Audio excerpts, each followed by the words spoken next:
इस कहानी को समझने के लिए कहानी का पहला भाग जरूर सुनें। सुबह ही संजीव उठकर रोज की तरह तैयार होकर ऑफिस के लिए निकलने से पहले माँ के पास जाकर उनके पैर छूकर जाने लगता है। यशोदा कहती है, संजीव आज क्या तारीख है तुझे पता है ना? हाँ माँ पता है, सितंबर की 20 तारीख है। वो तो हर महीने आती है, आज कोई स्पेशल थोड़ी ना है। मन ही मन में मुस्कुराकर वहाँ से निकल जाता है। घर के सारे नौकर चाकर भी कोई प्रतिक्रिया नहीं दे रहे थे, चुपचाप अपने काम में व्यस्त होने का नाटक कर रहे थे। सबके सब अनजान बने हुए थे क्योंकि उन्हें पहले से ही बता दिया था। संजीव ने कोई कुछ ना बताया माँ को जन्मदिन के बारे में, इसलिए सब अनजान बने हुए थे। यशोदा जी कहती हैं, आज मेरा बेटा मेरा जन्मदिन भी भूल गया, कल मुझे भी भूल जाएगा। फिर बाहर आती हैं। घर के सारे नौकर चाकर अपनी मालकिन के जन्मदिन पर सुबह ही बधाई देने के लिए लाइन में खड़े रहते थे। आज कोई भी कुछ नहीं बोल रहा था, सब अपने अपने काम पर लगे हुए थे। यशोदा जी कहती हैं, आज तुम सब लोगों को क्या हो गया? सारे के सारे इतने गुमसुम और व्यस्त क्यों हो? आज कुछ है? आप सब भी भूल गए क्या? मैम आज क्या है? हमें याद नहीं है। यशोदा आज 20 तारीख है। हाँ वो तो हर महीने 20 तारीख आती है। यशोदा गुस्से में फिटे मुँह, तुम सब भाड़ में जाओ। इतना कहकर बाहर गार्डन में जाने लगती। इतने में रोहित आता है। दादी माँ कहता है और पैर छूकर आशीर्वाद लेता है। दादी माँ जीते रहे बच्चा, एक तू ही है जो मेरी हर बात याद रखता है, और तो सब नालायक है। दादी माँ आज क्यों इतना गर्म हो रही हो? सुबह ही आज 20 तारीख है, किसी को याद नहीं है। अरे दादी माँ इसमें याद रखने वाली क्या बात है? चलिए आप गार्डन में टहल लीजिए, मैं ऑफिस जा रहा हूँ। दादी माँ तू भी नालायक निकला, जा यहाँ से। रोहित बड़ी मुश्किल से हंसी रोक कर निकल गया। यशोदा खुद से बात करते हुए कहती, आज इन सबको क्या हो गया? सबके सब मेरा जन्मदिन भूल गए। इतने में उनकी सहेलियाँ उन्हें बर्थडे विश करती हैं और यशोदा कहती, एक तुम ही लोगों को याद है मेरा जन्म दिवस, बाकी तो सब भूल चुके हैं। वो लोग कहते हैं ऐसा सबके साथ होता है। यशोदा अपने जन्मदिन पर सबसे पहले मंदिर, फिर अनाथ आश्रम, वृद्धा आश्रम है तो आज भी जाने की तैयारी करती हैं। अब अपने ड्राइवर का इंतज़ार करती हैं। सुबह से दोपहर हो गई, वो आया नहीं। फिर परेशान होकर फ़ोन करती हैं। ड्राइवर फ़ोन उठाता, जी मैम बोलिए। क्या बोलूँ मैं, तुझे पता नहीं है आज मैं कहाँ जाती हूँ? अरे मैडम मुझे याद नहीं रहा, घर के काम से बाहर गया हूँ, अब शाम को ही आ पाऊँगा। तब यशोदा कहती, पहले तो फ़ोन नहीं उठाया, अब शाम को आओगे? शाम को क्या करने आओगे? मत आना। गुस्से में फ़ोन पटक देती है। समय की गति तेजी से आगे बढ़ती जा रही थी। शाम के 6 बजे चुके थे। सारे लोग एक एक करके संजीव मेहता के फार्म हाउस पहुंचने लगे थे। संजीव सीधे कंपनी से घर आया और यशोदा से कहता है, माँ चलिए जल्दी, आपको मुझे कुछ दिखाना है। माँ तुनक कर कहती हैं, मुझे कुछ नहीं देखना है, जा तू खुद ही देख ले। तुझे मेरी परवाह नहीं है तो मैं क्यों तेरी परवाह करूँ? संजीव माँ इन सब बातों के लिए अभी वक्त नहीं है, चलिए जल्दी। यशोदा रूठ कर वहीं बैठ जाती हैं। संजीव माँ को ज़बरदस्ती पकड़कर गाड़ी में बिठाकर फार्म हाउस ले जाता है। यशोदा कहती हैं, ये क्या हो रहा है आज सबको, और तू मुझे कहाँ ले जा रही है? रास्ता तो हमारे फार्म हाउस की तरफ जाता है। संजीव, हाँ माँ हम वहीं जा रहे हैं। कुछ देर में फार्म हाउस पहुँच जाते हैं। फार्म हाउस की सारी लाइटें बंद कर दी गई थी। पूरे फार्म हाउस अंधेरी की चादर में लिपटा हुआ था।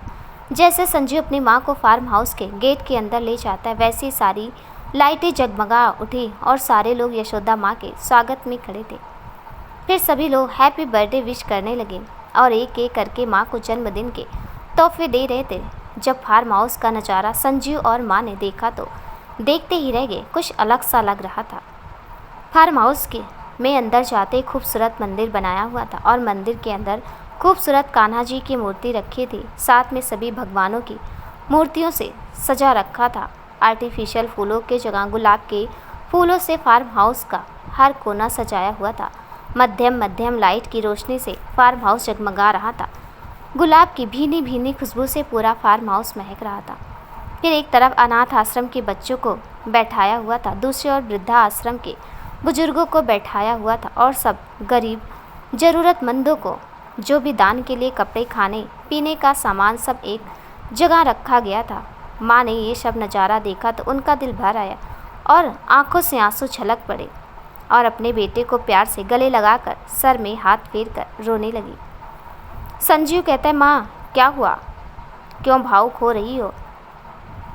ये खुशियों के पल हैं, एंजॉय कीजिए। माँ कहती है, बेटा इसकी क्या ज़रूरत है, तुझे पता है ना तेरे पिताजी के देहांत के बाद से मैंने जन्मदिन मनाना छोड़ दिया था। तो क्या हुआ माँ, आज बना लेते हैं। रोहित कहता है, दादी माँ अब आप खुश हैं इसीलिए तो हम सुबह से आपको बर्थडे विश नहीं कर रहे थे, हम आपको सरप्राइज़ देना चाहते थे। संजीव कहता है, रोहित तुमने दिल खुश कर दिया, क्या शानदार और यूनिक तरीके से फार्म हाउस को सजाया है।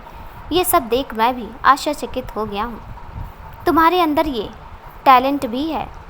तब रोहित कहता है, ये मेरा आइडिया नहीं है सर, ये सब सपना का आइडिया है और ये सब अरेंजमेंट उसी ने किया है, हमने तो सिर्फ उसकी हेल्प की थी।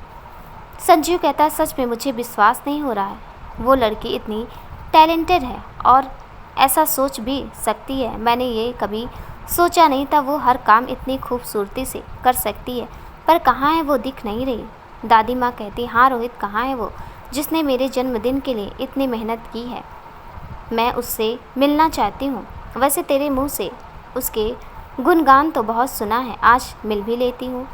दादी माँ आने वाली होगी, कनक और वो साथ ही आ रहे हैं और उनके परिवार वालों को नहीं बुलाया तुमने। दादी माँ सब आ रहे हैं, आप चिंता ना करें।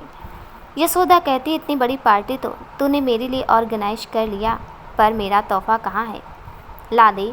फिर माँ कहती, मजाक कर रही हूँ बेटे, इससे बड़ा तोहफा मेरे लिए और क्या हो सकता है। संजीव कहता है, माँ बस थोड़ी देर और, वो भी आपके लिए सरप्राइज है। रात के 8 बज चुके थे, धीरे धीरे सभी गेस्ट आ चुके थे। शहर की बड़ी बड़ी हस्तियाँ, संजीव के बिजनेस पार्टनर, रिलेटिव सभी पार्टी में पहुँच हुए थे। सभी लोग खाने का लुत्फ़ उठा रहे थे, सभी लोग पार्टी एंजॉय कर रहे थे। यशोदा जी भी अपनी सहेलियों के साथ पार्टी एंजॉय कर रही थी। फिर सभी बच्चों, गरीब बुजुर्ग लोगों को खाना पीना खिलाकर उन्हें कपड़े लत्ते, खाने पीने की चीज़ों का वितरण करके उन्हें विदा कर दिया गया। रोहित सपना का बेसब्री से इंतज़ार कर रहा होता है। रात के 9 बज चुके थे, फिर भी वो लोग पहुँचे नहीं तो फ़ोन करता है। सपना ने फ़ोन उठाया। रोहित ने पूछा, तुम लोग कहाँ हो? तब सपना कहती है, बस पहुँच गए, यहीं बाहर हैं। सपना और कनक गेट के अंदर आती है। कनक शहरी कपड़ों, खुले बाल, आँखों में काला चश्मा, हाई हील्स पहनकर आई थी। वो इस लुक में बड़ी आकर्षक लग रही थी। वहीं सपना ने सिंपल रेड कलर की साड़ी पुराने स्टाइल में अपने लंबे बालों की लंबी चोटी बनाकर कान के बगल में लाल गुलाब का फूल लगाया हुआ था। वो सुर्ख गुलाब का फूल उसकी खूबसूरती पर 4 चांद लगा रहा था। उसका सिंपल लुक उसकी खूबसूरती को बढ़ा रहा था। जब रोहित की नज़र उस पर पड़ी तो वो देखता ही रह गया। उसकी नज़र सपना से हट नहीं रही थी। वो लाल साड़ी में किसी परी से कम नहीं लग रही थी। रोहित का मन तो कर रहा था जाकर उससे कसकर गले लगा ले, पर मजबूर था। जैसे सपना को लोग देख रहे थे तो कोई उसकी सादगी की तारीफ कर रहे थे, तो कोई उसका पुराना पहनावा देखकर हंस रहे थे। लेकिन सपना को लोगों की बातों से कोई फ़र्क नहीं पड़ता है। वो तो जो उसके दिल में को भाता है वही करती है, और जो उसका मजाक बना रहे थे वो उन्हें इग्नोर करके आगे निकलकर रोहित के पास जाकर खड़ी हो गई। रोहित, दादी माँ, ये सपना। दादी माँ सपना को देखती हैं। सपना उनके पैर छूकर जन्मदिन की ढेर सारी शुभकामनाएं मैम कहती हैं और जो गिफ्ट उनके लिए लाई थी वो उन्हें देती हैं। दादी माँ उससे आशीर्वाद देती हैं और कहती हैं, अच्छा तू ही सपना है, तेरा जिक्र तो अक्सर इस नालायक के मुंह से सुना है, आज भी देख भी लिया। बहुत बहुत धन्यवाद बेटे, तुमने मेरे लिए इतनी मेहनत की। अरे मैम, मुझे धन्यवाद मत कहिए, आप हमसे बड़े हैं। फिर ये सब मैंने नहीं, हम सब ने मिलकर किया है, इसमें सभी लोगों का योगदान रहा है। यशोदा, वो छोटी सी पर बातें कितनी बड़ी करती हो, हमेशा खुश रहो। सपना मुस्कुरा कर यशोदा को देखती है। फिर तीनों वहीं खड़े होकर पार्टी एंजॉय करते हैं। सपना वहीं खड़ी थी तो यशोदा ने अपने पास बैठने को बोला। वो दादी माँ के पास बैठ जाती। रोहित भी वहीं आकर बैठ जाता। यशोदा जी, सपना से पूछने लगी, घर पर कौन कौन है? सपना कहती है, मैम वैसे तो मेरे घर पर माँ और मेरे अलावा कोई भी नहीं है। पापा बचपन में ही हमें छोड़कर भगवान जी के पास चले गए थे। अब मैं यहाँ हूँ, माँ वहाँ अकेली है। तो बेटा माँ को भी यहाँ क्यों नहीं लेकर आती हो? मैम ले तो आती, पर साथ में गौरी, पिंकी, चिंकी, रिंकू और मिट्ठू भी तो हैं। यशोदा कहती हैं, तुम तो कह रही थी माँ अकेली हैं गांव में, फिर ये सब कौन है? मैम गौरी हमारी गाय है, पिंकी बकरी, चिंकी बिल्ली, रिंकू डॉग और मिट्ठू पैरट। अब आप ही बताइए माँ इनको छोड़कर यहाँ कैसे आएंगी? सपना की बात सुनकर सब हंस पड़े। फिर संजीव माँ के पास आया, उसकी नज़र सपना पर गई। कहता, अच्छी लग रही हो न्यू लुक में। सपना सर की आवाज़ सुनकर खड़ी हो गई। तब दादी कहती हैं, बेटा क्यों खड़ी हो गई? ये ऑफिस नहीं है, ये हमारा घर है। यहाँ कोई मालिक नहीं, हम सब एक समान हैं। फिर तुम तो आज हमारी मेहमान हो। संजीव, हाँ माँ ठीक कह रही हैं, बैठ सकती हो। कनक डांस फ्लोर पर जाकर सबके साथ डांस करने में व्यस्त थी। फिर वो वहाँ से आती है और रोहित से कहते, चलो डांस करते हैं। रोहित मना करता है, लेकिन ज़बरदस्ती हाथ पकड़ कर ले जाती है। फिर दोनों डांस करते हैं, पर रोहित की नज़र तो सपना से हट नहीं रही थी। डांस कनक के साथ कर रहा था, लेकिन देख सपना को रहा था। कनक रोहित को देखकर समझ जाती है कि रोहित क्या चाहता है। दौड़कर सपना के पास आती है और सपना से कहती है, चलो सपना डांस करते हैं। सपना मना करती है। दादी माँ कहती हैं, जाओ बेटा एंजॉय करो। सपना, मैम मुझे डांस नहीं आता है। कोई बात नहीं, कनक और रोहित का साथ दे दो। कनक सपना को खींचकर डांस करने के लिए ले जाती है और सपना को रोहित की और धकेल देती है। सपना का पैर फिसल जाता है। तब रोहित जल्दी उसका हाथ पकड़कर अपनी ओर खींच लेता है। फिर एक हाथ उसके कमर पर, दूसरा हाथ कंधे पर टिका लेता है। तब सपना की नज़र उस पर पड़ती है तो देखती रह जाती है। ऐसा लग रहा था वो रोहित की आंखों में कहीं खो गई। रोहित भी उसकी खूबसूरत आंखों में डूबा हुआ था। फिर सपना रोहित का हाथ छुड़ाकर थोड़ा दूर हो जाती है। रोहित सपना को अपने पास खींच लेता है और फिर उसके साथ कपल डांस करता है। सपना भी उसके साथ डांस करने में मग्न हो जाती है। सपना की लटें जो बार बार रोहित की गालों को छू रही थी, उनकी छुअन से रोहित की दिल की धड़कनें तेज हो रही थी और उतनी ही बार उसका दिल घायल हुए जा रहा था। सपना भी रोहित की बाहों में मदहोश हो रही थी। कनक ये सब देखकर इतनी खुश हो रही थी कि मानो उससे दुनिया की सारी खुशियाँ मिल गई हों। फिर अचानक सपना रोहित से दूर हो जाती है। खुद से ही शर्मा कर रोहित की और नज़र फेर कर मुस्कुरा रही थी। रोहित शरारत भरे लहजे में कहता है, क्या हुआ, क्यों इतना शर्मा रही हो? दिल में कुछ हुआ क्या? सपना शर्मा कर जैसे जाने लगती है। कनक उसका हाथ पकड़कर रोक लेती है और कहती है, ऐसे ही कैसे एक और डांस हो जाए। रोहित भी कहता है, हाँ ठीक कह रही है कनक, तुम ऐसे ही नहीं जा सकती हो। सपना भी कमर कसकर तैयार हो जाती है और कहती है, बजाओ कोई ओल्ड सॉन्ग। कनक कहती है, कौन सा सपना? अरे जा रे हट नटखट। और साथ में रोहित भी नाचेगा। रोहित तैयार होता है और बोलता है, सॉन्ग लगाओ। जैसे गाना बजने लगता है, थिरक थिरक कर नाचने लगी। इस गाने में नाचना रोहित को आ ही नहीं रहा था। खड़ा होकर सपना को नाचते देख रहा था।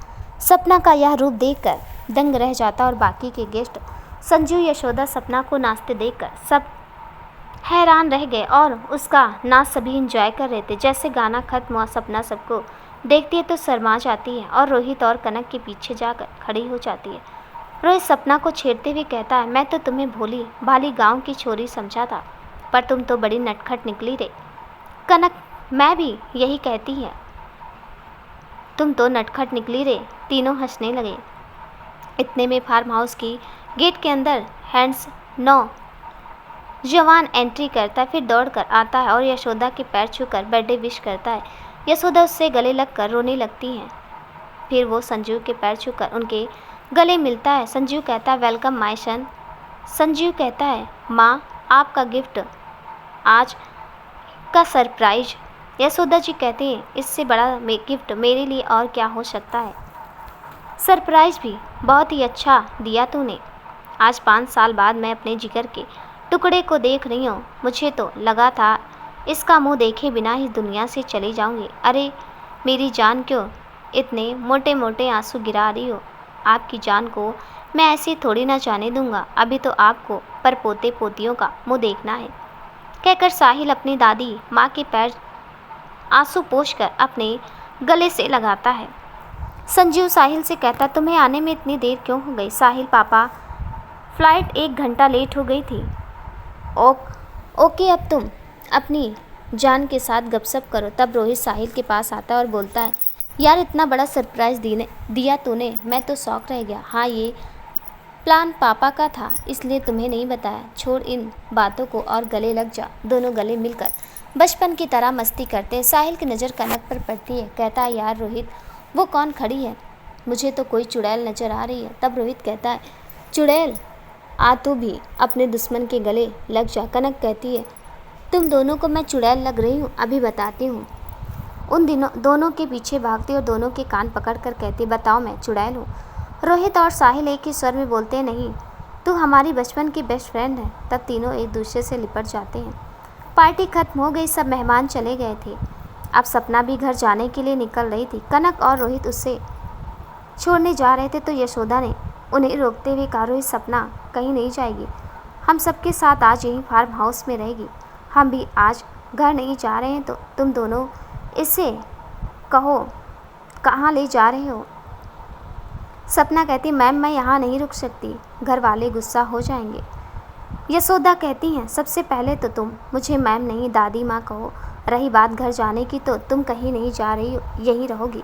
मैं करूँगी तेरे घर वालों से बात। दादी माँ सपना के घर पर बात करती हैं। सपना की चाची कहती हैं, मैम हमें कोई ऐतराज़ नहीं है। वो तो मन ही मन खुश हो रही थी, इतने बड़े लोगों से सपना का मेल जोल हो रहा था। लालची जो ठहरी। यशोदा कहती, हो गई बात, उन्होंने इजाज़त दे दी है। रोहित बहुत खुश हो रहा था, सपना के साथ रहने का मौका जो मिल रहा था। रोहित सपना के पास आकर कहता है, मैडम क्या सोच रही हो? सपना कहती है, रोहित मेरे समझ में नहीं आ रहा कि सर ने तो कभी शादी नहीं की, तो फिर ये साहिल सर, उनका बेटा कहाँ से पैदा हो गया? रोहित, सपना बहुत लंबी कहानी है, ये सर के छोटे भाई का बेटा है। सर के छोटे भाई राजू सर बहुत ही बिगड़ैल थे, शराबी, जुआरी, बहुत सारे ऐब थे उनके अंदर, अय्याशी नंबर 1। फिर दादा दादी ने उनकी शादी कर दी, क्या पता शादी करके सुधर जाए, लेकिन कोई फ़ायदा नहीं हुआ और ज़्यादा बिगड़ गए थे। साहिल की मम्मी को मारते पीटते थे। साहिल जब 2 साल का था, शालिनी आंटी साहिल की मम्मी उन्हें एक दिन राजू सर को से इतना मारा कि उनकी जान ही चली गई। अब उनकी मौत की सज़ा काट रहे हैं, जेल में हैं। दादी माँ और दादा जी राजू सर को खुद ही जेल भेज दिया था। सपना साहिल को पता है, हाँ पता है, नफ़रत करता है अपने पिता से। आज 5 साल बाद अमेरिका से वापस आया है, वहाँ से डॉक्टरी कर रहा है। सपना कहते हैं, साहिल सर की बड़ी दुख भरी कहानी है। फिर यशोदा, सपना, रोहित, सपना, कनक सबको अपने पास बुलाती हैं। यशोदा जी रोहित, सपना, कनक को अपने पास आने को बोलती हैं। तब दादी माँ से कहता है, ये नया कैरेक्टर कौन है? दादी माँ, यशोदा जी कहती, किसे कह रहा है? साहिल जिससे आप सपना कह रहे हो। यशोदा जी कहती हैं, वो हमारे कंपनी में काम करती है, बहुत ही अच्छी और होनहार लड़की है। तब साहिल कहता है, वो बहन जी हमारी कंपनी में काम करती है, विश्वास नहीं हो रहा है। दादी माँ कहती हैं, तुझे विश्वास क्यों नहीं हो रहा है? क्योंकि पूरी बहन जी और गंवार टाइप्स है। चल नालायक, ऐसा नहीं बोलते हैं, किसी के पहनावे से उससे मापा नहीं जा सकता है, उसके अंदर कैसे गुण है वो मायने रखता है। जिसे तू बहन जी कह रहा है वो बहुत ही स्मार्ट है, लड़की है। तब तक वो तीनों यशोदा जी के पास आ जाते हैं और बोलते, दादी माँ बताएं हमें आपने क्यों बुलाया है? दादी माँ कहती, नौकरों को बुलाओ और ये भी सामान संभाल कर रखने को बोलो। इतने में दादी माँ की नज़र सपना के लाए फ़ोटो फ्रेम पर पड़ती है और उससे पकड़कर देखने लगती। इतने में सपना कहती है, मैम ये तो मामूली सा फ़ोटो फ्रेम है, इससे आप रहने दीजिए, इतने कीमती उपहार के सामने ये कुछ भी नहीं है। तब यशोदा जी कहती हैं, बेटा ये सारे उपहार तो सब एक समान लग रहे हैं, मगर ये मुझे सबसे हटकर लगा। फिर बेटा उपहार कोई मामूली और कीमती नहीं होता है, उपहार तो उपहार होता, चाहे वो कैसा भी हो, उसमें उपहार देने वाले का प्यार छुपा होता है। सपना कहती, मैम ये तो आपका बड़प्पन है। यशोदा कहती हैं, फिर मैम दादी माँ को और मुझे खोल कर तो देखने दो, आखिर ये कैसा फ़ोटो फ्रेम है। दादी माँ जैसे खोल कर देखती हैं, उस फ्रेम को देखते ही रह जाती हैं। उसमें सुंदर सी पेंटिंग बनी हुई थी, एक तरफ मंदिर बना हुआ था, अगल बगल में गरीब बच्चे और वृद्ध आश्रम, उसमें बूढ़े लोग बैठे दिखाए थे। तब यशोदा जी की आंखों में नमी आ जाती है और कहती है, ये मामूली नहीं, मेरे लिए अनमोल है, मेरी पसंद के मुताबिक तुमने बताया। संजीव भी उन सब के बीच आता है और वो फ़ोटो फ्रेम देखकर कहता है, नाइस। खुश हो जाता है। फ़ोटो देखकर दादी माँ पूछती हैं, बेटा ये किसने बनाया? सपना, मैंने बनाया। अरे तुम इतनी अच्छी चित्रकार भी हो? हाँ, मुझे बचपन से पेंटिंग करने का शौक़ था, तो जब भी मुझे फुर्सत मिलती है अपने शौक़ को पूरा करने के लिए ऐसे ही किसी न किसी चीज़ की पेंटिंग बना लेती हूँ। इतने में रोहित और कनक कहते हैं, वहाँ सपना, तूने तेरे इस शौक़ के बारे में कभी कुछ नहीं बताया। सपना कहती है, कभी ऐसा मौका मिला नहीं तो तुम लोगों को क्या बताते, फिर सब सो गए। लेकिन रोहित की आंखों में नींद गायब थी। वो सपना के बारे में सोचकर खुश हो रहा था।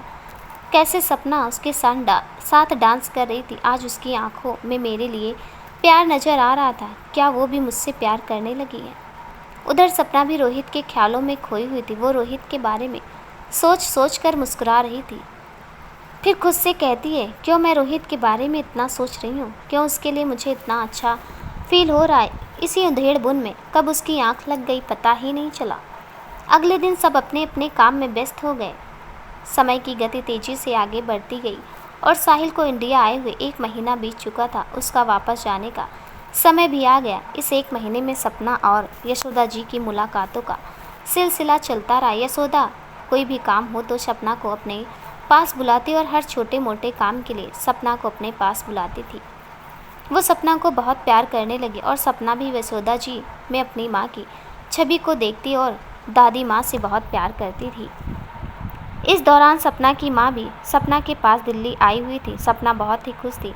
उससे दो माँओं का स्नेह मिल रहा था और साथ ही साथ वो रोहित से भी प्यार करने लग गई थी। लेकिन रोहित को उसने अभी बताया नहीं था। वो सही मौके का इंतजार कर रही थी।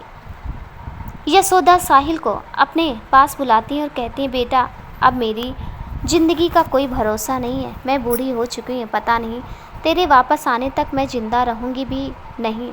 तब दादी माँ की बात काट कर साहिल कहता है, दादी माँ आप ऐसा क्यों कह रही हो? आपको कुछ नहीं होगा। फिर मैं कुछ ही महीनों के लिए अमेरिका जा रहा हूँ। बस थोड़ा कोर्स और बचा है। फिर मैं हमेशा के लिए इंडिया वापस आ जाऊँगा। आपको छोड़कर कहीं नहीं जाऊँगा। यशोदा जी कहती हैं, वो तो ठीक है, लेकिन मैं तेरे पापा के लिए चिंतित हूँ। कब तक वो यूं ही अकेला ही ज़िंदगी बिताएगा? कोई ज़िंदगी बिताने के लिए साथ तो चाहिए ना।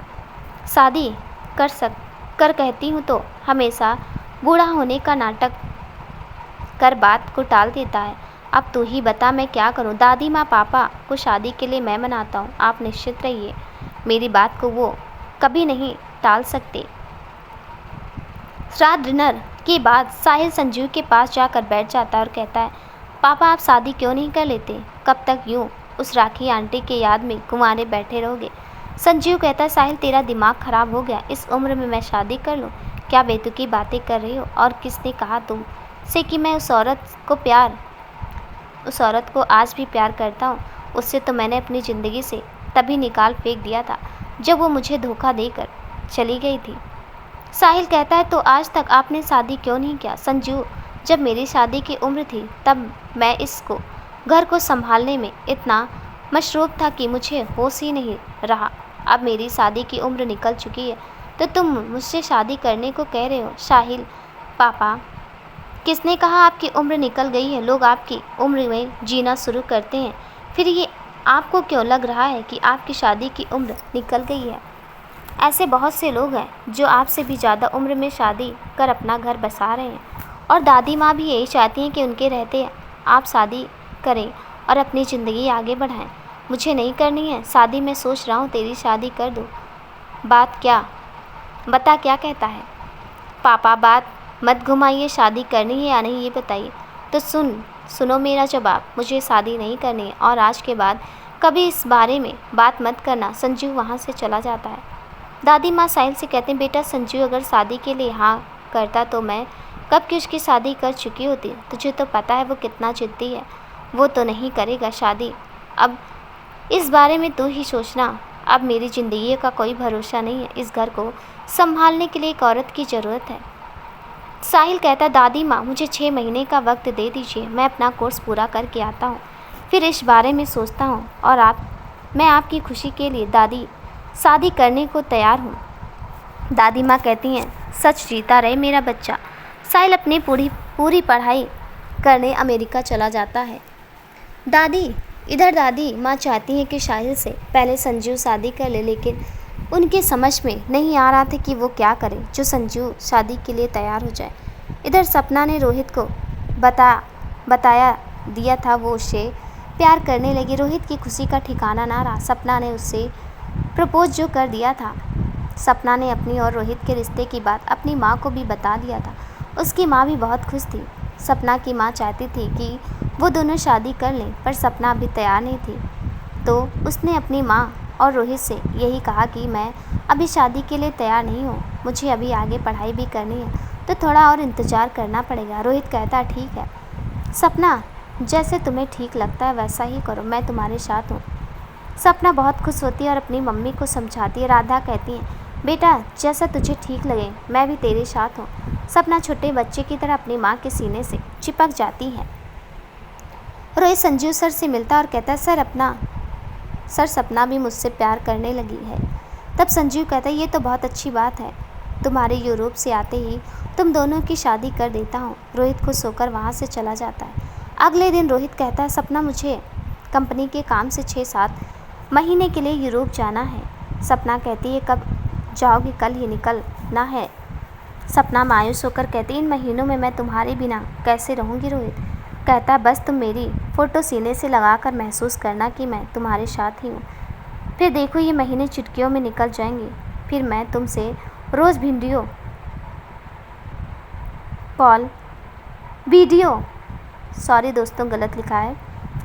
कॉल में भी तो मिलूँगा।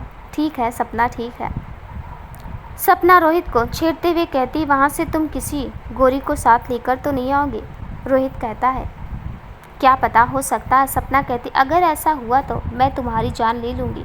फिर रोहित सपना को कसकर गले लगाता और बोलता है, अपनी जान को छोड़कर किसी और के साथ सवाल ही नहीं पैदा होता। अगले दिन रोहित एयरपोर्ट के लिए निकल जाता है। सपना और कनक उससे वहाँ छोड़ने जाते हैं। सपना रोहित से अलग होने लगी तो उसकी आंखें भर आई और रोहित ने नज़रें चुराकर आंसू पोंछ रही थी तो रोहित ने देख लिया। फिर उसने सपना से कहता है, इन आंसुओं को संभाल कर रखो, शादी के दिन काम आएंगे। फिर दोनों हंसने लगते हैं।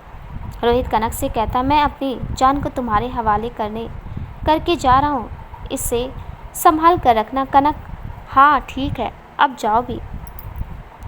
सपना को ऐसा लग रहा था वो रोहित के सीने में आखिरी बार लग रही है। इतने में कनक कहती, हो गया तुम दोनों का रोना धोना, चलो रोहित कहीं फ्लाइट ना छूट जाए। रोहित चला जाता है। सपना कनक से कहती, यार कनक, मुझे आज ऐसा क्यों लग रहा है कि मैं रोहित से हमेशा के लिए अलग हो गई हूँ। तब कनक कहती है, इस 1 साल के दौरान रोहित तुमसे पहली बार कहीं दूर गया है, इसलिए तुम्हें ऐसा फील हो रहा है। चलो अब दोनों वहाँ से घर आ जाते हैं। कुछ दिन बीत गए। सपना और रोहित खाली समय में घंटों एक दूसरे से बातें किया करते थे। 7-8 महीने बाद रोहित वापस इंडिया आ जाता। वो मन ही मन बहुत खुश हो रहा था। इतने महीनों बाद सपना से जो मिलने वाला था, रोहित सबको सरप्राइज़ देना चाहता था, इसलिए उसने इंडिया आने की बात किसी को भी नहीं बताया था। वो एयरपोर्ट से सीधे अपने घर ना जाकर मेहता हाउस आता है। साहिल, संजीव, दादी माँ एक साथ डाइनिंग टेबल पर ब्रेकफास्ट कर रहे थे। सपना उन सबके लिए खाना परोस रही थी। उसके मांग में सिंदूर और गले में मंगलसूत्र पहना हुआ देखकर रोहित शौक रह जाता है। रोहित सपना को विवाहित के रूप में देखकर दरवाजे से अंदर आ ही नहीं पाया। उसके पैर वहीं जम से गए थे। वो सपना को एकटक होकर देख रहा था। अंदर जाने की उसकी हिम्मत नहीं हो रही थी। इतने में सपना की नज़र उस पर पड़ी तो वो उसे देखती रही। फिर अचानक उसे ख्याल आया कि वो उससे देख रही है। वो सबसे नज़रें चुरा कर अंदर किचन में चली गई और फूट फूट कर रोने लगी। फिर संजीव की नज़र रोहित पर पड़ी तो वो कुछ भी बोल नहीं पाया और ग्लानि भरी नज़रों से उसे देखा और अपनी नज़रें झुका दी। जब दादी माँ देखती हैं रोहित को तो, अरे रोहित वहाँ क्यों खड़ा है, अंदर आ, बच्चे क्यों ऐसे अनजान आदमी की तरह दरवाजे पर बेसुध खड़ा है, ये तेरा ही घर है। फिर आज संकोच कैसा। रोहित अंदर आता है और दादी माँ और संजीव के पैर छूकर अंदर की तरफ देखता है। फिर दादी माँ कहती हैं, बेटा तूने हमें सरप्राइज़ दिया, आने की खबर भी नहीं दी। रोहित धीरे से कहता है, सरप्राइज़ तो मुझे मिला है। दादी माँ कहती है, क्या बोल रहा है तू, अंदर ही अंदर कुछ नहीं, बताने का समय ही नहीं मिला। दादी माँ अचानक ही आ गया। दादी माँ चल बैठ, नाश्ता कर तू भी। रोहित कहता है दादी माँ मुझे भूख नहीं है, मैं घर होकर आता हूँ। फिर साहिल खड़ा होता है और रोहित को गले से लगाता है और कहता है रोहित तू इतना उदास क्यों है? वो तेरा हंसता हुआ चेहरा कहाँ खो गया? रोहित कहता है मेरी छोड़, तू कब आया इंडिया वापस? 4 दिन पहले। सब लोग ब्रेकफास्ट कर अपने अपने रूम में चले जाते हैं। रोहित के मन में हजारों सवाल घूम रहे थे। आखिर ऐसा क्या हो गया जो सपने ने शादी कर ली और शादी उसकी किससे हुई है? इन्हीं सवालों में उलझा हुआ था। फिर वो बाहर की ओर जाने लगा तो संजीव ने उससे रोकते हुए कहा रोहित तुम अभी क्या सोच रहे हो? मुझे पता है और तुम्हारे हर सवाल का जवाब मेरे पास है। मेरे साथ चलो। रोहित और संजीव बाहर गार्डन में जाकर बैठ गए और रोहित कहता है सर अब बोलिए, मैं सब कुछ जानना चाहता हूँ। सपना की शादी कब हुई और किससे हुई? कुछ दिन पहले तक तो हम दोनों रोज़ बातें किया करते थे। उसकी बातों से मुझे कभी ऐसा लगा नहीं कि वो शादी कर रही है। हाँ मुझे याद आया, 1 हफ्ते से वो मुझसे ठीक से बात नहीं कर रही थी। वीडियो कॉल करने के लिए मैं बोलता था तो कोई ना कोई बहाना बनाकर फ़ोन बंद कर देती थी। तब मैं समझ नहीं पाया था, अब समझ रहा हूँ वो ऐसा क्यों कर रही थी। सर अब बताइए इस बीच क्या हुआ है, मैं जानना चाहता हूँ। संजीव तुम्हें कैसे बताऊँ इन दिनों क्या हुआ है? सर बताइए, मैं जानना चाहता हूँ, मेरा दिल बैठा जा रहा है। जो भी हुआ बेझिझक आप मुझे बताइए। संजीव तो सुनो, सपना की शादी मुझसे हो गई है, वो अब मेरी पत्नी है। सर ये क्या कह रहे हैं आप? मुझसे मजाक कर रहे हैं क्या?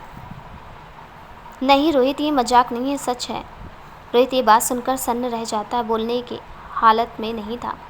फिर कुछ देर बाद हिम्मत करके कहता सर आपने तो कहा था मेरे वापस आते ही हम दोनों की शादी करा दूंगा। फिर ये क्या है जो अचानक सपना से आपको शादी करने की ज़रूरत पड़ गई? सुनो रोहित मैं सब कुछ बताता हूँ। 15 दिन पहले सपना से मेरी शादी हुई है। माँ की वजह से मुझे ऐसा कदम उठाना पड़ा है। संजीव रोहित को सारी बातें बताता। एक दिन यशोदा संजीव को अपने पास बुलाती है और कहती है संजीव तू शादी कर ले, अब मेरी ज़िंदगी का कोई भरोसा नहीं है। मेरी उम्र हो चुकी है, अब इस घर को संभालने के लिए एक औरत की ज़रूरत है। संजू माँ आप ये क्या कह रही हो? शादी करनी होती तो मैं सालों पहले कर चुका होता। आपको पता है मैं शादी नहीं करूँगा तो बार बार आप यही बात क्यों दोहराती हो? माँ अगर मुझे जिंदा देखना चाहता है तो तुझे शादी करनी होगी। माँ आप बच्चों की तरह जिद मत कीजिए। मैं इस उम्र में शादी करके क्या करूँगा? यशोदा मैं कुछ नहीं जानती हूँ तो मुझे हाँ या ना में जवाब दे। माँ ये आप कैसी जिद पकड़ कर बैठी हो? ठीक है मैं शादी कर लेता हूँ, लेकिन शादी करने के लिए एक औरत की ज़रूरत होती है, तो वो कहाँ से आएगी? तू हाँ बोल, मेरी नज़र में एक बहुत ही अच्छी और संस्कारी लड़की है। वो कौन है? यशोदा कहती है वो सपना है। संजीव माँ आप वाकई बूढ़ी हो चुकी हो, साथ ही आपकी सोच को हो क्या गया है? ये कैसी बहकी बहकी बातें कर रही हो? तू ठीक कह रहा है, सच में मैं बूढ़ी हो गई, इसलिए तुम्हें शादी करने को कह रही हूँ। मुझे सपना बहुत पसंद है। इस घर और तेरे लिए उससे अच्छी लड़की और नहीं मिल सकती है। माँ आप बच्चों जैसी बातें क्यों कर रही हो? शादी और बच्चों का खेल नहीं है, ज़िंदगी का सवाल है। फिर सपना और मेरी उम्र का अंतर क्या है? आपको पता है ना हम कैसे अपने स्वार्थ के लिए भली लड़की की ज़िंदगी ख़राब कर सकते हैं। मुझे पता वो तुझसे बहुत छोटी है, फिर भी आप जिद पकड़ कर बैठी हो। हाँ तू जो समझता है समझ ले। रही बात उम्र की, तो हमारे ज़माने में भी दूल्हा दुल्हन में इतना फ़र्क होता था। आज भी कई ऐसे लोग हैं जो अपनी उम्र से कम की लड़के से शादी कर रहे हैं। पहले तो मैं साहिल के साथ सपना का रिश्ता करवाना चाहती थी, लेकिन उस नालायक ने तो हमें सरप्राइज़ दे दिया। वो वहीं से मेरे लिए बहू ले आया है, उसने भी अपना घर बसा लिया है। तो मुझे तेरी फिक्र होती है, इसलिए तू भी शादी कर ले, ताकि जब मैं इस दुनिया से विदा लूँ तो खुशी खुशी यहाँ से जा सकूँ।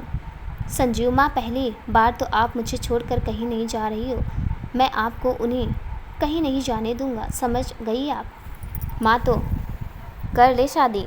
माँ ये नहीं हो सकता, आप आराम कीजिए, मैं जा रहा हूँ। जैसे संजीव रूम से बाहर निकलता है यशोदा जी चिल्ला कर बोली संजीव। जब संजीव पलट कर देखता है यशोदा बेहोश होकर ज़मीन पर फर्श पर गिरी हुई थी। संजीव ने माँ को गिरा हुआ देखा तो जल्दी से उन्हें उठाकर बेड पर लिटा दिया। वो माँ माँ कहकर माँ को उठा रहा था, पर उन्हें होश नहीं आया, फिर जल्दी से हॉस्पिटल ले जाया गया। कुछ देर बाद डॉक्टर बाहर आती हैं। संजीव कहता है, डॉक्टर माँ को क्या हुआ है और अब वो कैसी हैं? डॉक्टर कहती हैं, उन्हें हार्ट अटैक आया है, उन्हें होश तो आ गया पर खतरा अभी टला नहीं है। संजीव कहता है, डॉक्टर माँ से क्या मैं मिल सकता हूँ? हाँ सर, आप मिल सकते हैं। सर, ये आपकी माँ के बारे में कुछ बताना है।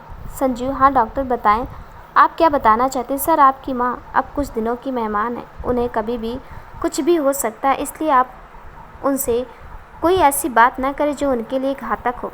उन्हें खुश रखने की कोशिश कीजिए, जो वो चाहती है वो कीजिए। उनके मन में कुछ ख्वाहिशें हैं, आपको वो पूरी करनी होगी। उनका दिल बहुत नाजुक हो गया है, इस बात का आप ध्यान रखें। अब आप जाइए, मिलिए और उन्हें हर वो खुशी दें जो वो चाहती हैं। उनकी सांसों की डोर कभी भी टूट सकती है। संजीव माँ से कहता है और फूट फूट कर रोने लगता है। कहता है, माँ, आपकी इस हालत का जिम्मेदार मैं हूँ, मैंने आपको मौत के मुंह में पहुँचा दिया है। यशोदा जी, संजीव तो सपना से शादी करेगा ना? मेरे जीते जी मुझे इतनी खुशी दे दे बेटा। संजीव, ठीक है माँ, आप आराम कीजिए, आपकी खुशी के लिए मैं शादी करने को तैयार हूँ। संजीव डॉक्टर से कहता है, डॉक्टर आप माँ को ध्यान रखिए, मैं अभी आता हूँ। संजीव सपना को मिलने के लिए घर बुलाता है। सपना बिना सवाल पूछे मेहता हाउस जाती है और कहते, सर आपने मुझे क्यों बुलाया है? मुझसे कोई गलती हो गई है क्या? तुमसे कोई गलती नहीं हुई है, मैं अभी इसी वक्त तुमसे शादी करना चाहती हूँ, चलो मेरे साथ। सपना का हाथ पकड़ ले जाने की कोशिश करता है। सपना संजीव का हाथ छुड़ाकर कहती है, सर ये आप क्या कह रहे हैं? शादी और आपसे, और आपको ये अचानक क्या हो गया है? मेरे पास तुम्हारी किसी भी बात का कोई जवाब नहीं है, ना ही अभी मेरे पास तुम्हें बताने का समय है, चलो मेरे साथ। सर मैं आपसे शादी नहीं करूँगी, ऐसी बात आपने सोच भी कैसे जो मैं आपसे शादी कर लूँगी। संजीव प्लीज़, सपना मेरी माँ की ज़िंदगी अब तुम्हारे हाथ में है, मैं उनकी खुशी के लिए अब तुमसे शादी करना चाहता हूँ। माँ की आखिरी इच्छा मैं पूरी करना चाहता हूँ। वो तुम्हें बहुत पसंद करते, तुम्हारे लिए उन्होंने अपनी ज़िंदगी दांव पर लगा दी। सर दादी माँ को क्या हुआ है? मैं मिलना चाहती हूँ, वो कहाँ है? हॉस्पिटल में। सपना जैसे जाने लगती, संजीव उसका हाथ पकड़ कर कहता, ऐसे नहीं मेरे साथ शादी करके जाओगी, क्योंकि वो मुझे तुम्हारे साथ शादी के बंधन में बंधा हुआ देखना चाहती है। मुझे नहीं करनी है आपसे शादी। आपकी माँ की ज़िंदगी बचाने के लिए मैं अपनी ज़िंदगी बर्बाद कर दूँ? आपको पता है ना, मैं रोहित से प्यार करती हूँ, उससे प्यार नहीं भी करती ना, फिर भी मैं आपसे शादी नहीं करती, समझ गए आप? अपनी उम्र का तो लिहाज कीजिए, मेरे पास अभी तुम्हारी बात सुनने का समय नहीं है। हाँ या नहीं? नहीं, मैं मर जाऊंगी पर आपसे शादी नहीं करूंगी, समझ गए आप? सपना, तुम सबसे ज़्यादा प्यार किससे करती हो? ये कैसा सवाल है? तुम्हारी माँ तुम्हारी ज़िंदगी है ना, वहीं रहे तुम्हारे पास तो तुम क्या करोगी? वो भी तुम्हारी छोटी सी गलती की वजह से तुमसे दूर हो जाए तो क्या तुम खुद को माफ़ कर पाओगी? क्या हुआ मेरी माँ को? अगर उन्हें कुछ हुआ ना, मैं आपको छोड़ूंगी नहीं। संजू, अभी तो कुछ हुआ नहीं है, अगर तुम मेरी बात नहीं मानोगी तो हो जाएगा। कहाँ है मेरी माँ? वो मेरी आदमियों के कब्जे में है। अगर तुम्हारी वजह से मेरी माँ की जान चली गई ना, तो मैं तुम्हारी जान को भी तुमसे छीन लूँगा, समझ गई तुम? सर मैं आपसे शादी करने के लिए तैयार हूँ, प्लीज़ मेरी माँ को छोड़ कुछ मत करिएगा, उन्हें छोड़ दीजिए, पहले शादी फिर छोड़ूंगा। ठीक है, मैं तैयार हूँ। संजू सपना को कोर्ट में ले जाकर कोर्ट मैरिज करता है। फिर सपना से कहता है, तुमसे मैंने कुछ दिन के लिए शादी की है, तुम्हारे साथ कॉन्ट्रैक्ट मैरिज किया है, सिर्फ समझौते की शादी, क्योंकि माँ कुछ ही दिनों की मेहमान है। माँ की खुशी के लिए मैंने तुम्हारे साथ शादी की है। माँ के जाने के बाद मैं तुम्हें डाइवोर्स दे दूँगा, फिर रोहित और तुम्हारी शादी मैं अपने हाथों से करवा दूँगा। मैंने रोहित से वादा किया है, मैं अपना वादा कभी नहीं तोड़ता हूँ। अभी मैंने सिर्फ माँ की खुशी देखी है, मेरी माँ की खुशी से बढ़कर मेरे लिए और कुछ भी नहीं है। और मेरी खुशी क्या सर, आपने अपनी माँ की खुशी के लिए मेरी ज़िंदगी बर्बाद कर दी है। और आप पैसों के वालों के लिए कितना आसान है ना, जब मन लगा शादी कर लिया, जब मन भर गया तो शादी तोड़ दी। मगर हम मिडिल क्लास लोगों की ज़िंदगी इतनी आसान नहीं होती है। जब एक लड़की की शादी टूट जाती है तो उससे ये दुनिया जीने नहीं देती है। गलती आदमी की क्यों ना हो, लेकिन गलत औरत को ही ठहराया जाता है। यही औरत गलत होगी तभी इसके आदमी ने इसे छोड़ दिया होगा। संजू, ऐसा कुछ भी नहीं होगा, मैं तुम पर कोई आँच नहीं आने दूंगा। हमारी शादी वाली बात सिर्फ हमारे घर वालों को पता होगी, दुनिया वालों को पता भी नहीं चलेगा। माँ के सामने हम पति पत्नी होंगे, दुनिया के सामने तुम सिर्फ सपना सिंह हो। ओके। सपना रोते हुए कहती, इन बातों से अब मुझे कोई फ़र्क नहीं पड़ता है। आपकी खुशी के हवन कुंड में मेरी ज़िंदगी, मेरी खुशियाँ जल कर राख हो गई हैं। अब बताइए मुझे क्या करना होगा, और मेरी माँ कहाँ है? मुझे उनके पास जाना है। तुम्हारी माँ को कुछ नहीं हुआ है, मुझे पता भी नहीं है वो कहाँ है। मैंने तुमसे झूठ बोला था, मेरे आदमियों के कब्जे में है। दरअसल मैंने तुम्हें डराने के लिए कहा था, तुम मान जो नहीं रही थी मेरी बात, इसलिए मुझे झूठ बोलना पड़ा। सपना माँ को फ़ोन कर पूछती है, आप कहाँ हो? सपना की माँ कहती है, मैं घर पर हूँ। सपना कहती है, मैं आपसे बाद में बात करती हूँ। फिर सपना और संजीव हॉस्पिटल पहुँचते हैं। संजीव, माँ देखो कौन आया है। जब माँ आँख खोल कर देखती हैं तो आँखों से खुशी के आंसू छलकने लगे। सपना और संजीव को विवाह के बंधन में बंधे हुए देखकर संजीव कहता है, अब आप खुश हो, मैं आपकी बहू ले आया हूँ। बेटा मैं बहुत खुश हूँ, आज तूने मेरी ज़िंदगी भर की मुराद पूरी कर दी। माँ से फिर दोनों आशीर्वाद लेते। यशोदा जी जीवन भर खुश रहने का और साथ रहने का आशीर्वाद देते हुए सपना को अपने पास बुलाती हैं और उसको गले से लगाती हैं। सपना उनके गले लगकर सिसक सिसक कर रोने लगती हैं। ऐसा लग रहा था वो माँ से शिकायत कर रही हो, माँ आपने मेरे साथ ऐसा क्यों किया?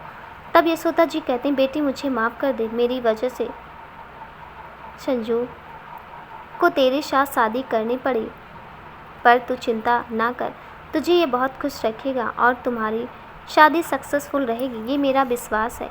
और आपने अपने हाथों से कंगन निकालकर सपना के हाथों में पहनाते हुए कहते, ये हमारे खानदानी कंगन है, मेरी सासू माँ ने मुझे दिया था, आज मैं अपनी बहू को पहना रही हूँ। मुझे पता है जीवन भर तो इसका मान रखेगी, इसके प्रतिष्ठा पर कभी आँच नहीं आने देगी। ये मात्र कंगन नहीं है, इसमें तेरे लिए मेरा स्नेह छुपा है, साथ ही मेहता खानदान की मर्यादा भी है। मुझे विश्वास है तू इससे संभाल कर रखेगी।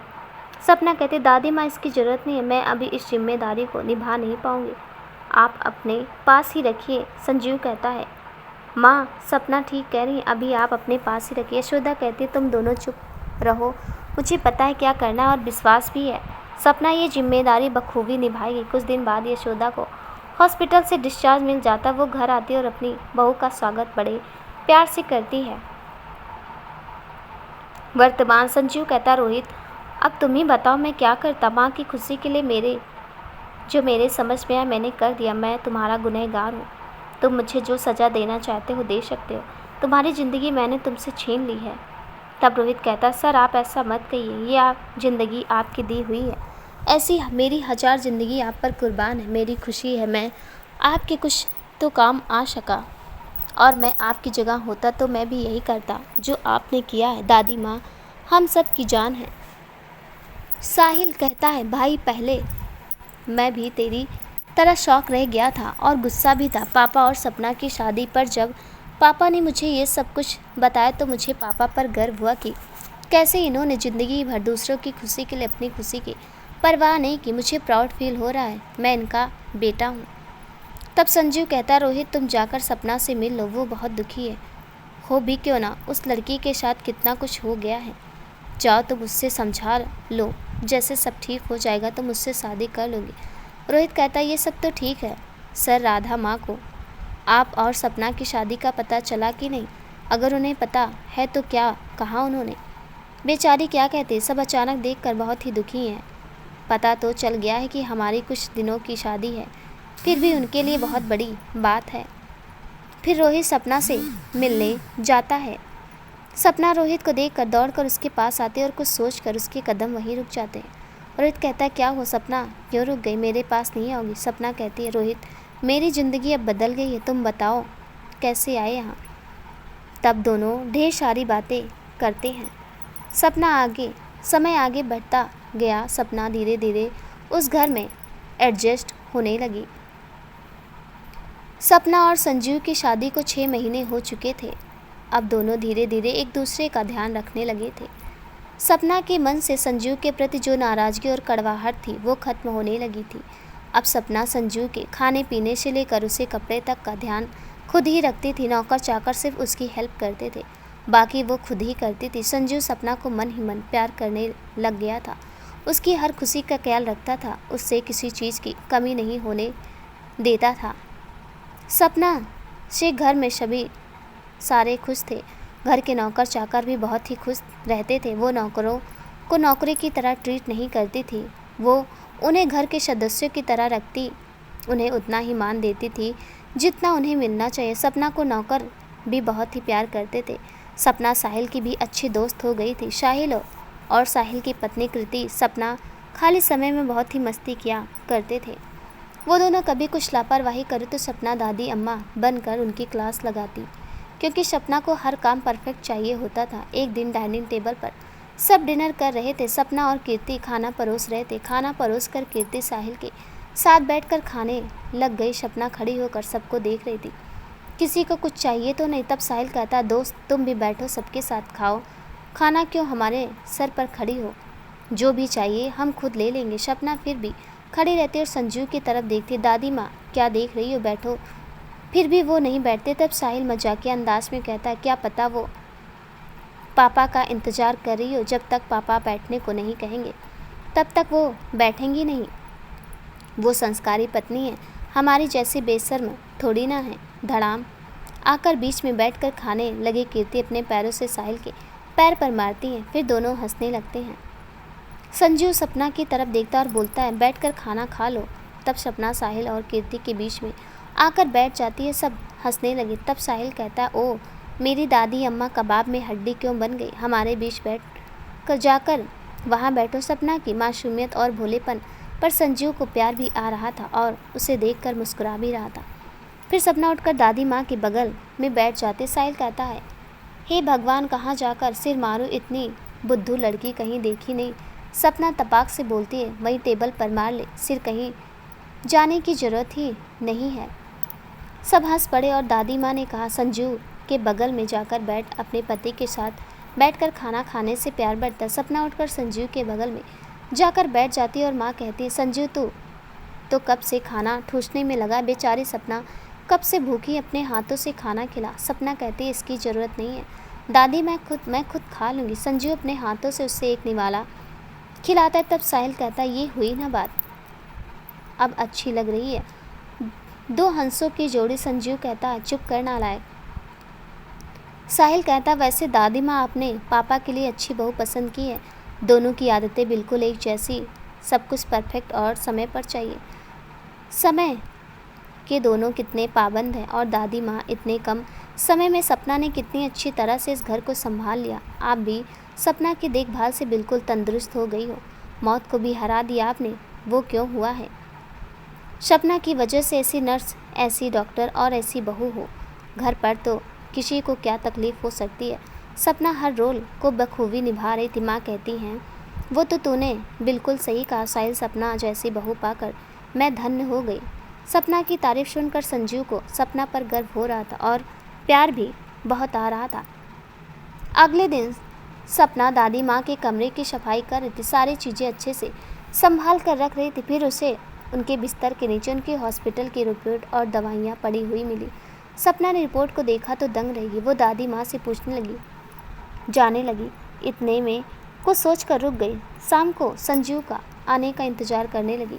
जैसे रात में संजू आया, सपना उसके बेड पर सोई हुई थी, जबकि इन 6 महीनों में कभी उसके बेड के पास गई भी नहीं थी। आज उससे ऐसा सोया देखकर संजू हैरान भी था और खुश भी हो रहा था। मुझसे ये तो दूर ही रहती है, कम से कम मेरी चीज़ों को अपनाए तो सही। इतने में संजू धीरे से सपना कहता। सपना हड़बड़ा कर उठ खड़ी हो जाती और, सॉरी सर, मेरी आंख लग गई थी इसलिए आपके बेड पर। इतने में संजू कहता, कोई बात नहीं, क्या हो गया, मानोगी तो वो तुम्हारा भी है। संजू कहता, वैसे तुम यहाँ कैसे? तब सपना माँ की रिपोर्ट और दवाइयाँ संजू को देती है। माँ की रिपोर्ट देखकर संजू की आँखें खुशी से खुली रह जाती हैं।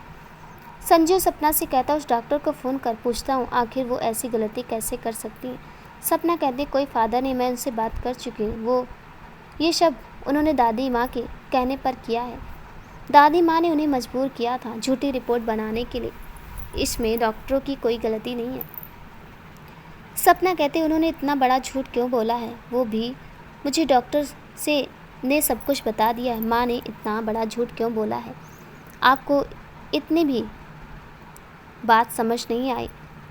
आप और मेरी शादी करवाने के लिए संजीव, ओ माय गॉड, मैं ऐसा भी कर सकती, मैंने कभी सोचा नहीं था। माँ ने अपनी बात मनवाने के लिए हमें कहाँ से कहाँ पहुँचा दिया, और मुझ सबसे ज़्यादा इस बात का दुख हो रहा है कि मेरी वजह से तुम्हें रोहित से अलग होना पड़ा है। अब मुझे ही इस गलती को सुधारना पड़ेगा, तुम्हारी और रोहित की शादी करवा कर। सपना कहती है ये सब किस्मत का खेल है सर, इसमें ना माँ की गलती है ना ही आपकी, ये सब तो पहले से तय होकर आता है।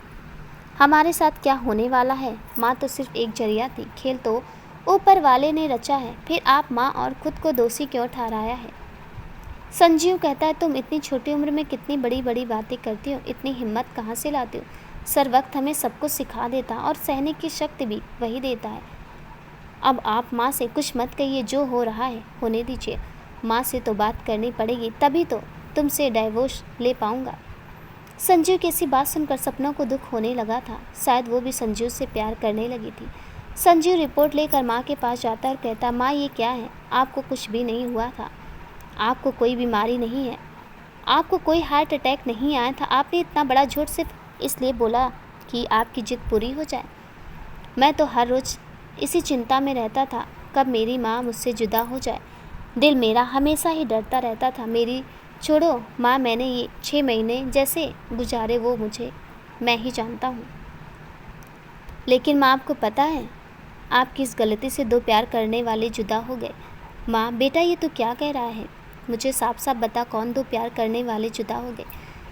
संजू कहता है सपना और रोहित ये दोनों एक दूसरे से बहुत प्यार करते थे, ये दोनों शादी करना चाहते। संजू तू क्या कह रहा है, अगर मुझे पता होता ना ये दोनों प्यार करते हैं मैं कभी ऐसा कदम नहीं उठाती, बल्कि इन दोनों की शादी मैं करवाती।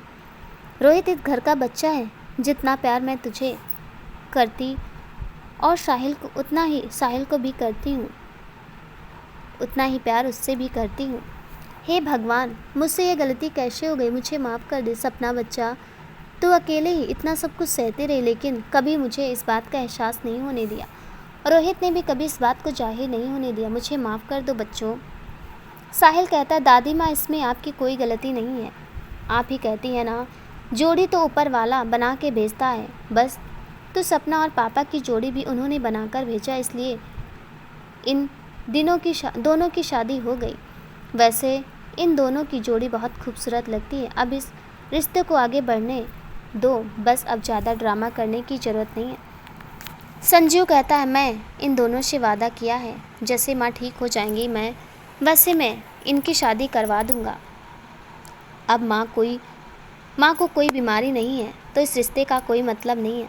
वैसे भी मैं सपना से कॉन्ट्रैक्ट मैरिज किया था, सिर्फ एक मजबूरी का समझौता। अब मैं इस रिश्ते को ख़त्म कर रोहित और सपना की शादी करवाना चाहता हूँ। आज से 2 दिन बाद यानी कि सोमवार को मैं कोर्ट जाकर सपना से डाइवोर्स ले लूँगा।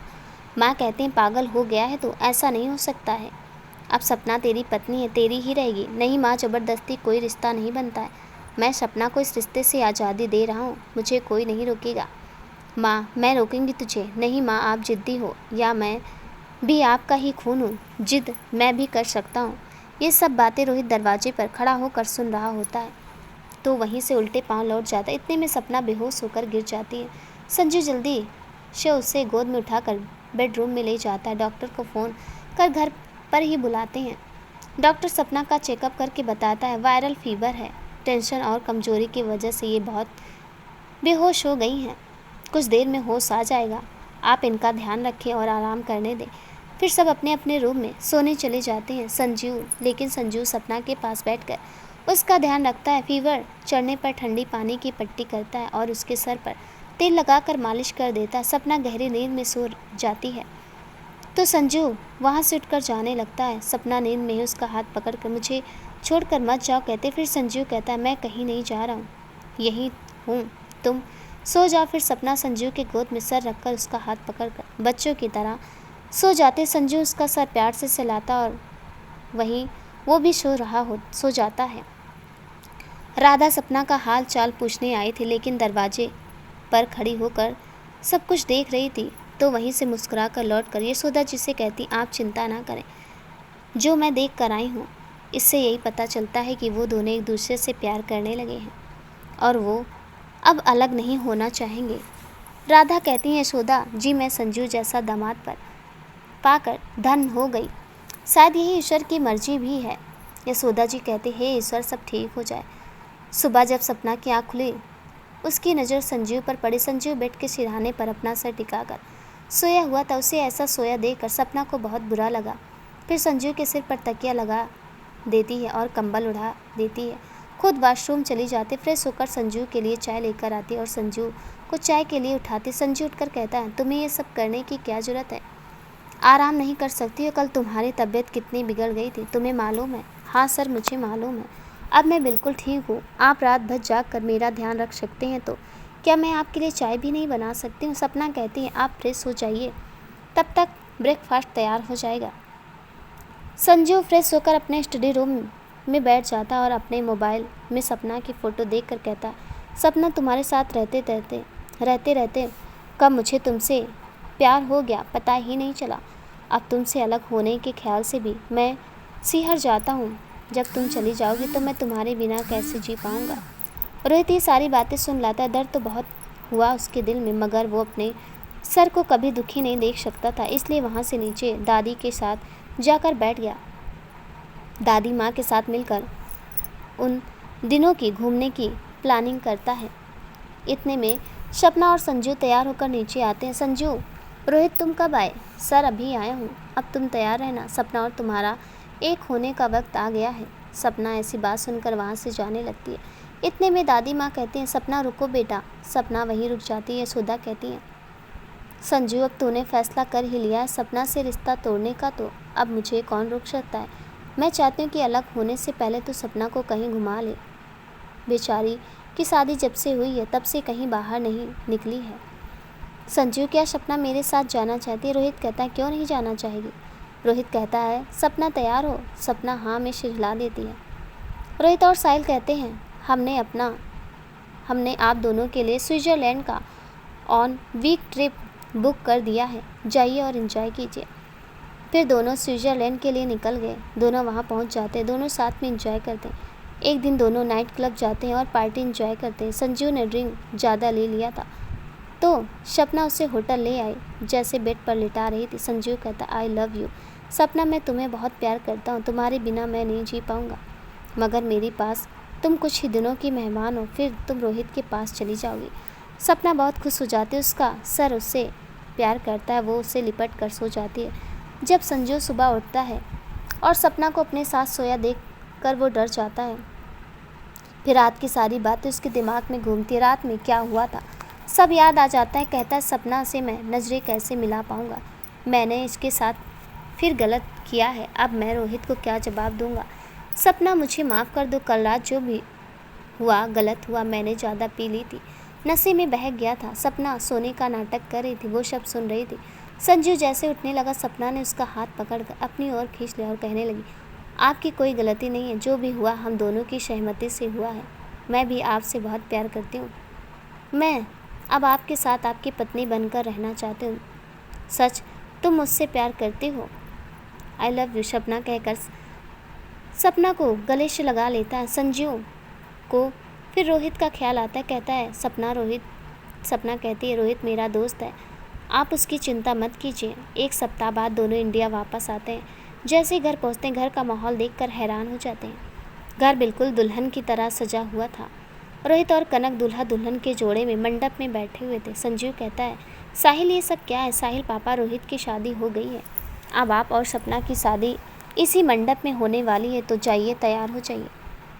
दादी माँ कहती हैं, साहिल और रोहित संजीव को ले जाओ और तैयार कर लाओ। कीर्ति और कनक सपना को तैयार कर लाओ, विवाह का मुहूर्त निकला जा रहा है। संजीव से रोहित कहता है, सर कैसा फील हो रहा है? सपना के साथ आपकी शादी होने जा रही है, वो भी पूरी दुनिया के सामने, पूरी रीति रिवाज से। संजू, रोहित से सब तेरी वजह से हो पाया है, मैं तेरा एहसान कैसे चुका पाऊँगा? बस ऐसे ही पराए जैसी बात कर मुझे रुलाओगे क्या? आ लग जा गले। साहिल संजू को तैयार करके कहता है, आज मेरे पापा बिल्कुल मेरे जैसे हैंडसम लग रहे हैं। संजीव साहिल को छेड़ते हुए कहता है, मैं तेरा बाप हूँ। इसलिए तीनों हंस पड़ते हैं। संजीव तैयार होकर मंडप में पहुँच गया। सपना को तैयार कर कनक और कीर्ति लेकर आ रहे थे। सपना दुल्हन के जोड़े में इतनी खूबसूरत लग रही थी कि देखने वाले देखते रह गए। संजीव की तो उस पर से नजरें ही नहीं हट रही थी। रोहित और साहिल संजीव को छेड़ते हुए कहते, इतनी खूबसूरत पत्नी पाकर आप कैसा महसूस कर रहे हैं? पापा, बहुत अच्छा महसूस हो रहा है। वाकई में बहुत किस्मत वाला हूँ मैं, जो मुझे इतनी खूबसूरत बीवी मिली है। पूरी रीति रिवाज के साथ दोनों की शादी संपन्न हुई। उन दोनों ने बड़ों का आशीर्वाद लिया और खुशी खुशी अपना दाम्पत्य जीवन व्यतीत करने लगे। रोहित और कनक भी एक दूसरे से प्यार करने लगे थे, साथ में बहुत खुश थे। शादी को 1 साल बाद सपना ने जुड़वा बच्चों को जन्म दिया, एक बेटा एक बेटी। इतनी खुशी पाकर संजीव बहुत ही खुश था। वो सपना को अपने सीने से लगाकर अपने बच्चों को गोद में लेकर गीत गुनगुनाने लगा। आए हो मेरी ज़िंदगी में तुम बहार बनके, मेरे दिल में यूं ही रहना तुम प्यार प्यार बनके। इसी के साथ सारा परिवार हंसी खुशी एक साथ रहने लगता है। दोस्तों, आपको ये मेरी कहानी कैसी लगी हमें कमेंट में ज़रूर बताइएगा, और मेरे चैनल पर नए हैं तो प्लीज़ चैनल को सब्सक्राइब ज़रूर कर दीजिएगा। मिलती हूँ ऐसी एक नई कहानी के साथ। तब तक के लिए नमस्कार दोस्तों।